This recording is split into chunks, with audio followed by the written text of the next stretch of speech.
आप जितने दूर पर बैठी हैं थोड़ा ध्यान दो। आप नारी के जीवन में जो जितनी भी नारियां हैं, चाहे बेटी, अरे लड़की जो है वो भी नारी बनेगी ना। जो छोटी लड़की हो बहन बनेगी, बहन के बाद माँ बनेगी, एक दिन तो औरत बनेगी कि नहीं बनेगी? बनेगी। तो ये व्रत एक लोगों को नहीं, दोनों को मैं बता रहा हूं। अभी जो व्रत आ रहा है भादों के महीना में शुक्ल पक्ष में ये तिथि पड़ती है। उदया तिथि को अनुसार 26 तारीख को तीज है। को तारीख का है? को तारीख है तीज बा? शुक्ल पक्ष है। तीज तृतीया जो तीसरे दिन का होता है जोर पक्ष ना, ये तीज का व्रत हम लोग मनाते हैं। लेकिन आज निवेदन करिएगा, मैं ध्यान से बता दूं आपको, तीज का व्रत कैसे करेंगी तो फल प्राप्त होता है। तीज भूखने वाले ऐसा नहीं कि जैसे नहीं वैसे भूख जाओ। तीज को भूखने वाली बेटियां और बहन, जिनकी शादी नहीं हुई वो भी सुनेंगे, और जिनकी शादी हो गई वो भी प्रेम से सुनेंगे। तीज का व्रत कैसे रहना चाहिए? तीज का व्रत जो माताएं बहनें जिनकी शादी हो गई है, तीज का व्रत जब रहे ना, तो तीज का व्रत हम लोग जो मनाते हैं, हमारी सिंदूर वाली बहनें तीज का व्रत इसलिए मनाती हैं कि पति का आयु मेरी लंबी हो, दीर्घायु मेरा पति हो, कोई रोग बीमारी मेरे पति को न हो। ये हमारी बहनें सिंदूर वाली माताएं अपने पति के सुंदर भाव के लिए मनाती हैं कि मेरे पति का कोई किसी प्रकार का कोई दुख कष्ट न हो। और नियम का पालन करने के लिए मैं बता रहा हूं आपको कैसे क्या करना है। और जो छोटी लड़कियां हैं जिनकी शादी नहीं हुई है, ये तीज का व्रत क्यों रहती हैं कि मेरी शादी बढ़िया से बढ़िया विवाह हो, मेरा हस्बैंड बढ़िया मिले, लायक पति मिले, मेरे परिवार में कुलायक पति न आए, मेरे साथ से संबंध होगा। ये तीज का व्रत आप लोग जो रहती हैं, ये तीज का व्रत कोई साधारण नारी नहीं मनाई थी। शंकर जी की औरत का क्या नाम है? शंकर जी की औरत का नाम माता पार्वती ने तीज का व्रत रहा। तीज का व्रत ध्यान देना, हम लोग व्रत कब से मनाते हैं तो इसको हम बता दें। अपने हिंदू समाज में तीज का व्रत भगवान शंकर जी की अर्धांगिनी पार्वती मैया जंगल में जा करके बहुत तपस्या की है महाराज। और तपस्या करने के बाद तीज का व्रत रहने वाली बेटियां बहन गौर करेंगी, स्नान ध्यान करके सवेरे पहले स्नान ध्यान कर लो, और तीज के व्रत के दिने क्या करना है? हरी चूड़ी पहनना है, जैसे कपड़ा मैं पहना हूं। हाथ में कैसा चूड़ी होना चाहिए? हरी चूड़ी। हरा साड़ी हो जाए तो और अच्छी बात है। सिंदूर मांग में भरपूर लगा लें, और जितना श्रृंगार का सामान होता है, करवा चौथ को सजे चाहे ना सजो, लेकिन तीज में सजने के लिए वीरेंद्र बाबा बताएंगे। करवा चौथ में आप लोग जो सजती हो ना, इसका विषय तो मुझे ज्यादा जानकारी नहीं है, लेकिन तीज का व्रत का मैं ये व्रत का पूजा पाठ अनुष्ठान में बताने जा रहा हूं, उसे ध्यान से सुनने का प्रयास करो। आप बैठी हैं जो बहनें, शौक से आप भी व्रत रहो, और जो कुंवार लड़कियां हैं वो भी तीज का व्रत रहें। तीज का व्रत ऐसा नहीं कि केवल सुहागन नारी रहेंगी। कुंवार जो बेटियां हैं अपने पति के भाव के लिए करेंगी, मेरा पति अच्छा मिले, दीर्घायु मेरा पति हो, जो मेरे मांग में सिंदूर डाले वो पति मेरा बढ़िया से रहे। ये लड़कियां जो कुंवारी बेटियां इसलिए तीज व्रत रहती हैं। दोनों में अंतर है, दोनों को हम बता दें आपको। तीज का व्रत पहले के रहल भगवान शंकर जी की औरत का नाम है पार्वती। क्या नाम है? पार्वती। पार्वती मैया जंगल में जाकर, जंगल में जाके तीज के व्रत का नियम पहले जान लो। केरा के पतई कटली, केरा समझ रहे हो? केरा के सुंदर पत्ता ले लो, दोनों ध्यान से सुने जो जहां है। अगर कथा आगे बढ़ जाएगी तो सुन नहीं पाओगे, ध्यान से सुनो। व्रत रहने से मतलब नहीं, मैं नियम बता दूं। तीज का व्रत जब रहे, हरा चूड़ी, हरा साड़ी, हरा ब्लाउज, हरा पेटीकोट, मांग में सिंदूर, और सुहागन नारी का जितना श्रृंगार है जौन कब्बो ना कोइले बड़ू हो रोंगटी के तैयार होला ना बुझाई। अच्छा करवा चौथ को सजना जरूरी है कि तीज में? तीज पहले सजो आप। करवा चौथ भूखने वाली बहनों को मैं निवेदन करूंगा, भूखो व्रत मना नहीं करेंगे। करवा चौथ तो केहू केहू भूखेला, लेकिन तीज का व्रत हर सुहागन नारियां भुगती हैं महाराज। ध्यान से सुनो, तीज का व्रत जब रहे तो पहले स्नान ध्यान करके सुंदर कपड़ा पहन लो, श्रृंगार कर लो, और श्रृंगार करने के बाद पार्वती मैया का नियम बता रहे हैं कि शिव को पाने के लिए पार्वती मैया ने तपस्या कैसे किया, भगवान शंकर जी देवादिदेव महादेव जी कैसे प्राप्त हुए।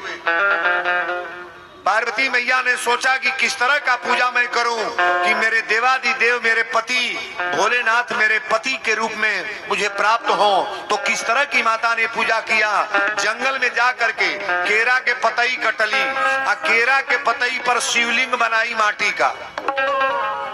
अच्छा तीजी में के शिवलिंग बनावेला तो तरह भूख गलू ऐसा बा। पहले तीज में कुछ खाना नहीं चाहिए, निराजल तीज रहो आप। तीज में अगर मुंह जुठार दिया गया तो तीज का व्रत वहीं समाप्त हो गया।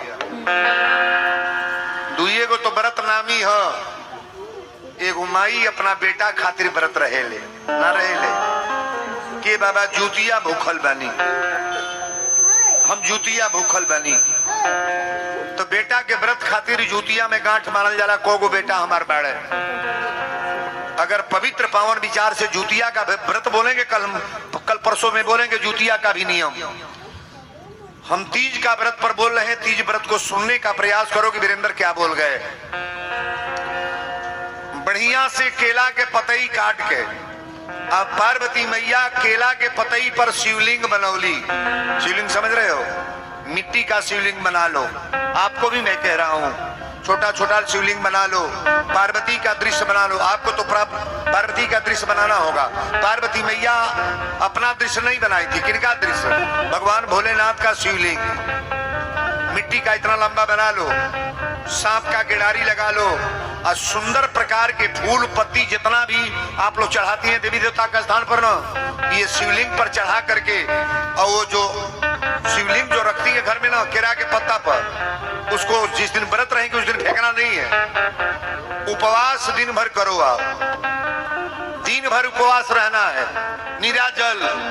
और सवेरे जब पारण करो आप तो पारण करने के बाद शिवलिंग को बढ़िया कपड़े में लपेट कर और सुंदर पीला कपड़ा ले लो, जैसा साफ कपड़ा हो, शिवलिंग को लपेट कर फूल पत्ती जो चढ़ाई हो अपने हाथ से ला करके गंगा जी में प्रवाह करो। आप जो शिवलिंग बनाती हो ना गंगा जी में प्रवाह करो। और ये मान दो कि गंगा मैया जैसे तोहरी गंगा के पानी कबो कम ना होला, तोहरी दरियाव के मझधार में कबो जल कम नहीं होता है। मेरे सिंदूर में कभी कमी मत करना, मेरा पति बरकरार जिंदा रहे, कोई रोग बीमारी कोई संकट मेरे पति के ऊपर ना आवे। इसको कहते हैं तीज का व्रत। ताली बजाओ बरियारे।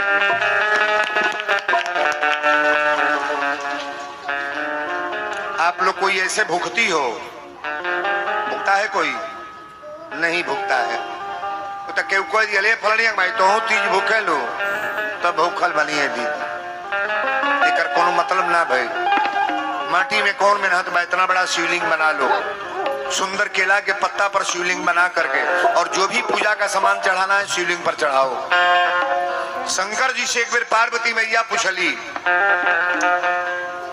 हरे सैया संग सुतली से जरिया। तीजी के एगो सोहर दू लाइन गावतनी हम। अरे स्वामी संग सुतली से जरिया त गौरा रानी पूछेली हो,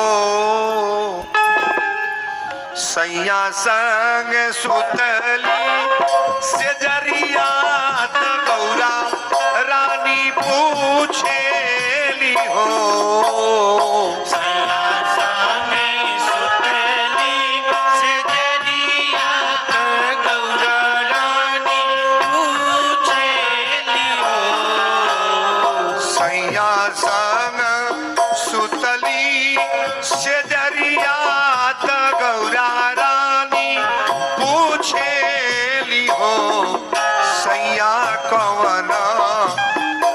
बरत हम कैली त रौरा के पाइले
शंकर जी पार्वती से बता रहे हैं, अरे नाही तू ही भूखलू एकसिया त नाही द्वादशिया हो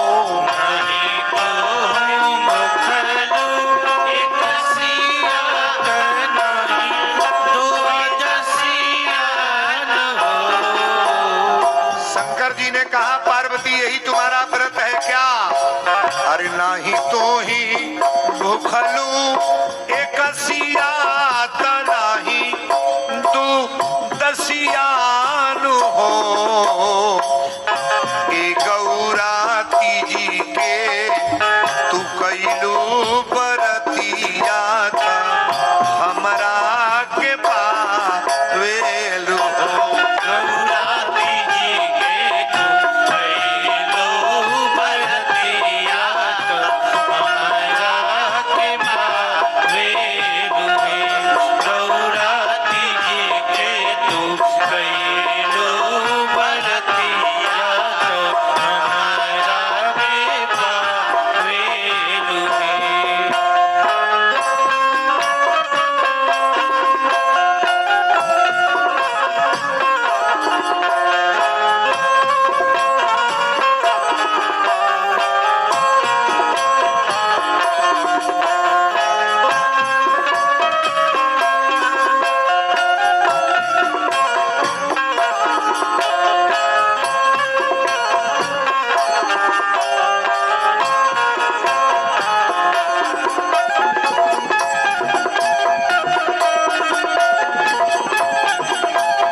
फूलवा और मलवा पर खुश होली बेलवा के पतिया पे फूलवा धतुरवा पे खुश होली बेलवा पतिया तीज के व्रत में बेल का पत्ता जरूर चढ़ाएं, धतूर जरूर चढ़ाएं, धतूर का फूल मिल जाए, फूल जरूर चाहे कहाँ जो शिवलिंग आप लोग बनाओगे। आरे भंगिया धतूर बेल पतिया पर स्वामी रउरा खुश होली है।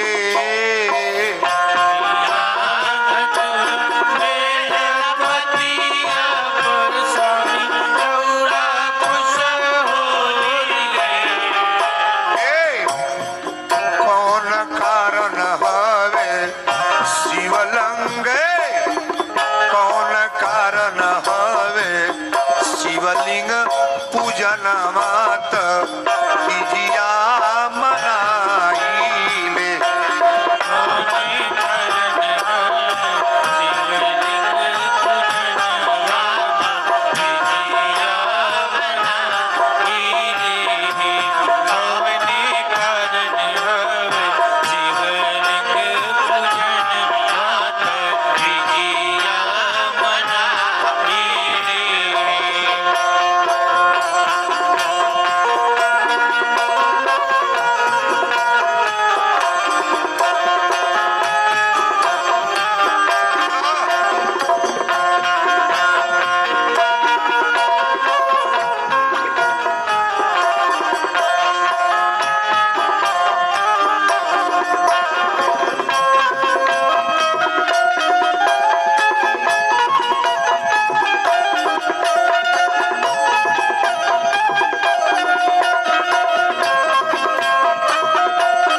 चम चमकी तोहरो सिंदूरवा जो दीजिया बरत रहबू।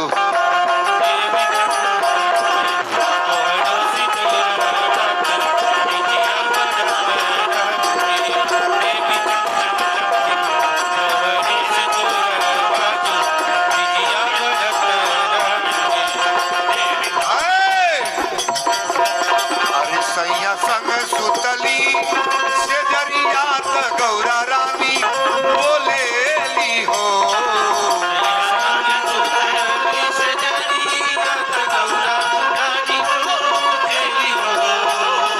सैया संग सुतली से जरिया त गौरा रानी पूछेली हो। सैया कवन बरत हम कईली त रौरा के पाइले हो।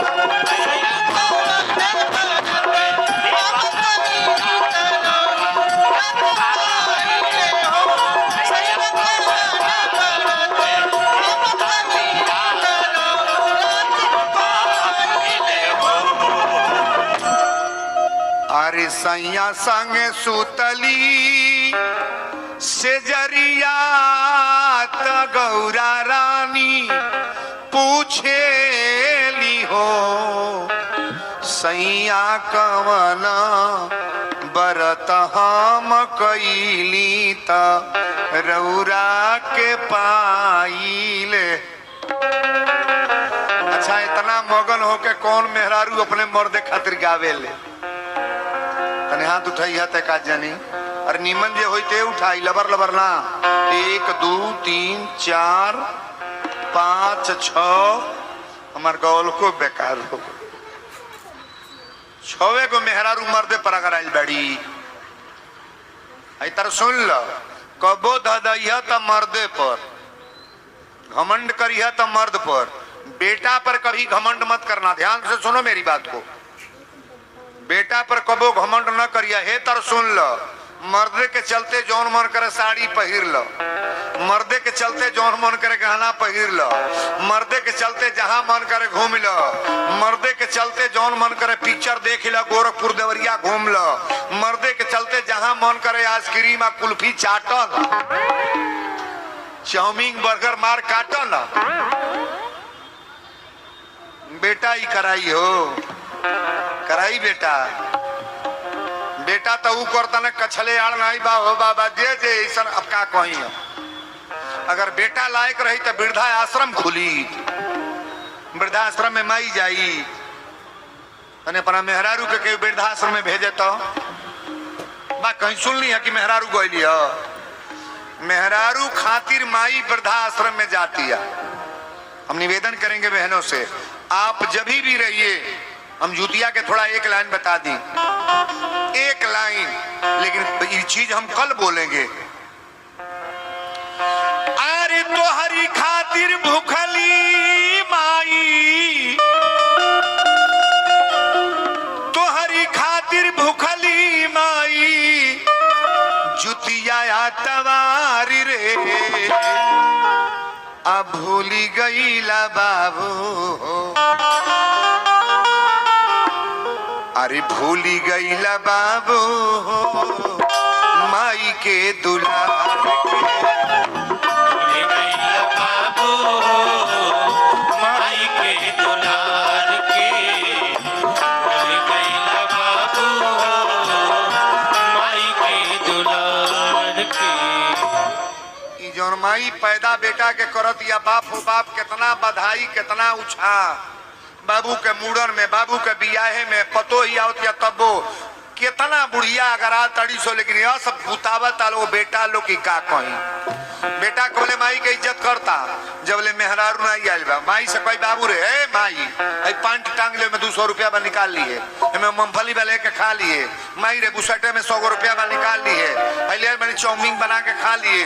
माई के परमानेंट बेटा पूछा था कहिया से बन करता पूछल, कहिया से पूछाइल बन होता।